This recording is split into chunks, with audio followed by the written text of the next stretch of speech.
दिल्ली के Fortis hospital में try करने के बाद अगर आपको जॉब नहीं मिली तो आप जा सकते हो चंडीगढ़ के फोर्टिस हॉस्पिटल में। अभी जो लास्ट मैं 3-4 दिन पहले चंडीगढ़ के फोर्टिस हॉस्पिटल में गया था, तो ये इसकी जो लोकेशन है ये सेक्टर 62 साहिबजादा अजीत सिंह नगर मतलब मोहाली में पड़ता है। तो यहाँ पे मैंने इंटरव्यू दी। इंटरव्यू का मेरा फुल एक्सपीरियंस, उसमें मेरी सैलरी और किस किस को ले रहे हैं, क्या क्या क्वेश्चन मेरे से पूछे और फ्रेशर को क्या पूछते हैं, एक्सपीरियंस को क्या पूछते हैं, ऑलमोस्ट ये सारी चीजें हम कवर करेंगे। तो वीडियो के साथ शुरू से एंड तक जरूर बने रहना। लोकेशन मैंने आपको बता दी, सेक्टर 62 में पड़ता है, ठीक है। और दूसरा, बेड की अगर बात करें तो 375 बेड टोटल है यहाँ पे।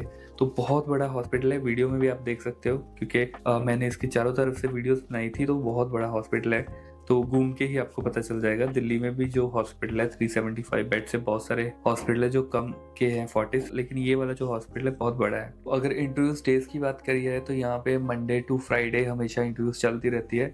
तो आप किसी भी टाइम जा सकते हो, लेकिन फिर भी कोशिश करो 1 बजे से पहले, क्योंकि उसके बाद लंच टाइम के बाद वो बहुत कम इंटरव्यूज लेते हैं। और इसके साथ अगर आप मेल हो चाहे या फीमेल हो, आप दोनों ही ट्राई कर सकते हो, क्योंकि जब मैं वहाँ पे गया था तो वहाँ पे फीमेल स्टाफ भी आए थे, मेल स्टाफ भी आए थे, फ्रेशर भी आए थे।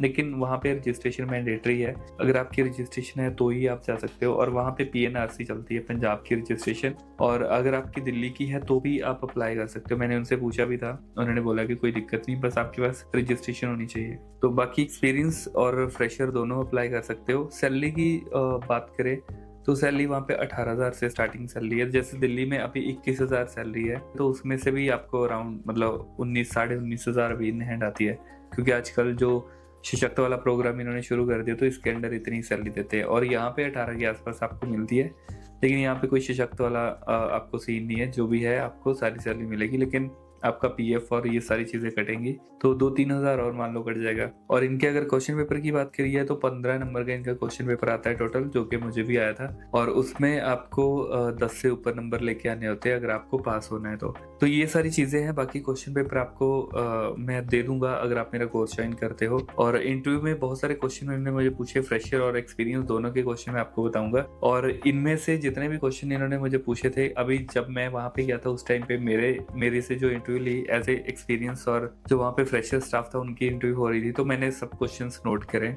और मैं आपको बताता हूँ। जितने भी ये क्वेश्चन थे ये सारे मेरे कोर्स में ऑलरेडी एडेड है।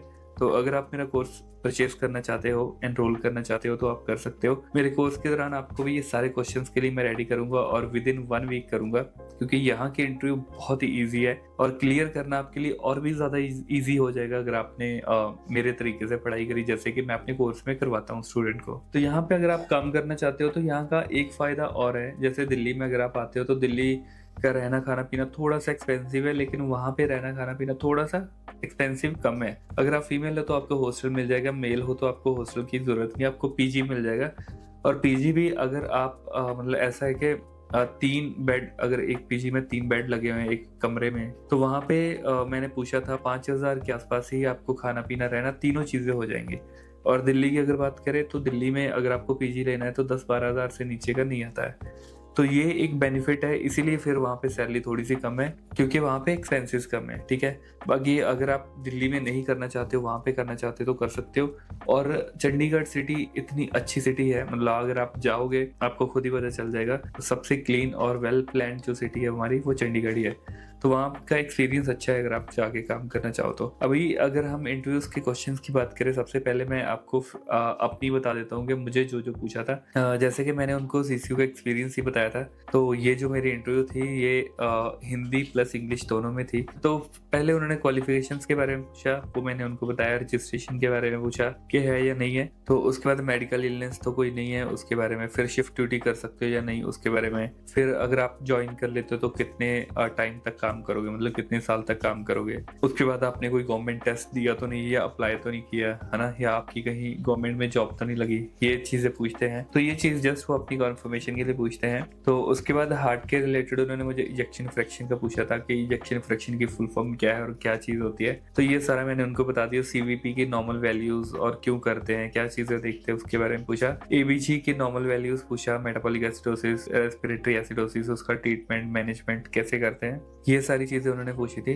उसके बाद पीपीआई के बारे में, परमानेंट पेसमेकर इम्प्लांटेशन जो है उसके बारे में पूछा था कि वो क्यों करना पड़ता है, किस किस पेशेंट में इंडिकेटेड है, वो किस किस पेशेंट में हम करते हैं। उसके बाद प्री और पोस्ट केयर क्या है, जैसे हमारे पास पेशेंट आता है उसको पीपीई करना है तो क्या चीज़ें हमें रेडी करनी एज ए नर्स। उसके बाद अगर हमने पेशेंट का मतलब हो गया पीपीआई और पेशेंट हमारे पास वापस आया तो उस टाइम पे हम क्या क्या करते हैं, वो सारी चीजें। उसके बाद आईएबीपी के बारे में पूछा था, तो आईएबीपी का भी आपको बताना है, इंट्रा-एओर्टिक बलून पंप। इसमें जो जो भी चीजें होती है, आप क्या क्या चीजें असेस करते हो जब पेशेंट आईएबीपी पे होता है, ये सारी चीजें। तो ये इन्होंने पूछा था क्योंकि मैंने सीसीयू का एक्सपीरियंस बताया था। अगर आपको सीसीयू का है तो इनमें से आपको पूछ सकते हैं, नहीं तो एबीजी और बाकी सारी चीजें जो मेरे कोर्स में इंक्लूडेड है उन्हीं में से ही सारे क्वेश्चंस आते हैं। और ये सारा तो है ही है, इसके साथ अगर आपको मेडिकल आईसीयू का एक्सपीरियंस है, न्यूरो का एक्सपीरियंस है, या फिर आप बिल्कुल फ्रेशर हो, आपको कुछ भी नहीं आता है, कोई दिक्कत नहीं है।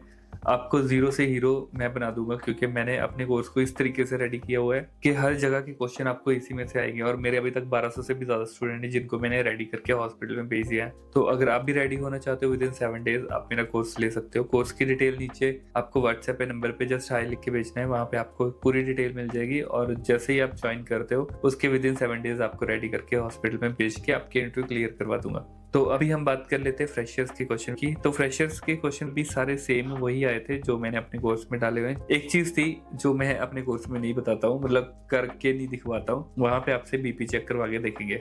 जब मैं इंटरव्यू दे रहा था तो वहां पे एक फ्रेशर लड़की आई थी, तो उसको बोला कि ये बीपी प्रेटस है और ये लो मेरा बीपी चेक करके दिखाओ। तो उन्होंने बीपी ऑलमोस्ट जितने फ्रेशर थे सबने चेक करके दिखाया, फिर सैचुरेशन चेक करके दिखाई। उसमें से वो पूछते हैं मेरी हार्ट रेट कौन सी है, मेरी सैचुरेशन कौन सी है, नॉर्मल वैल्यूज क्या है, ये सारी चीजें वो पूछते हैं वहां पे। ठीक है, अभी बीपी चेक करके उन्होंने दिखवाया, एक तो वो चीज हो गई। फिर हाई रिस्क मेडिसिन का पूछा कि वार्ड में कौन कौन सी हाई रिस्क मेडिसिन दे सकते हो, तो वो उन्होंने बताया।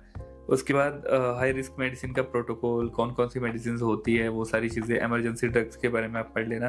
वाइटल साइन उसकी नॉर्मल वैल्यूज जैसे मैंने आपको बताया, तो वो आप चीज़ें देख लेना। ब्रेडन स्केल, बाकी जितने भी स्केल हम यूज़ करते हैं, चाहे फॉल के लिए हो गया, चाहे पेन के लिए हो गया, चाहे फिर वाइटस के लिए हो गया, जितने भी स्केल हम यूज़ करते हैं वो सारे स्केल आप पढ़ के जाना क्योंकि उनमें से कुछ भी आपसे पूछ सकते हैं। इसके साथ साथ इन्होंने और भी काफ़ी सारे क्वेश्चन पूछे थे फ्रेशर से, जैसे कि यूएसजी अल्ट्रासाउंड उसकी फुल फॉर्म बताओ, और सीटी स्कैन की फुल फॉर्म बताओ, एमआरआई की फुल फॉर्म बताओ।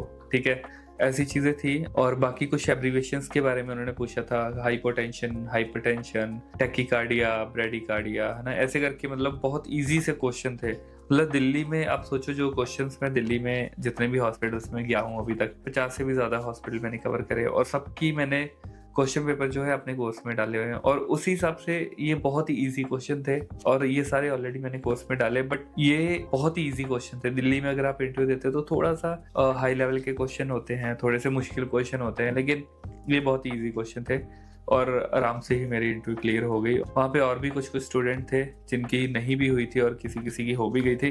तो फीमेल को प्रायोरिटी ज़्यादा देते हैं अगर उनको कम नॉलेज हो, लेकिन मेल को प्रायोरिटी वो तभी देते हैं अगर उनको अच्छी सी नॉलेज हो। ठीक है, तो बाकी नॉलेज लेने के लिए आप मेरा कोर्स ज्वाइन कर सकते हो, नहीं करना चाहते हो तो आप यूट्यूब से फ्री में तैयारी कर सकते हो और उसके बाद आप अपनी इंटरव्यू देने के लिए जा सकते हो। वहाँ पे और भी मैं 6-7 हॉस्पिटल में इंटरव्यू दे के आया हूँ, एक एक करके मैं सबकी वीडियोस डालता रहूंगा। तो अभी जो नेक्स्ट वीडियोस आएंगी, एक हॉस्पिटल दिल्ली का होगा, एक चंडीगढ़ का होगा और एक कहीं और का। ठीक है, तो इसी तरीके से अभी मैं कंटिन्यू वीडियोस डालता रहूंगा। अगर आप चैनल पे नए हो तो चैनल को सब्सक्राइब कर सकते हो ताकि आपसे कोई भी वीडियो मिस ना हो अगर आपको भी इंटरव्यू देने के लिए जाना है। और वीडियो अच्छी लगे तो वीडियो को लाइक और चैनल को सब्सक्राइब कर दो। हम मिलते हैं नेक्स्ट वीडियो में, तब तक के लिए बाय बाय।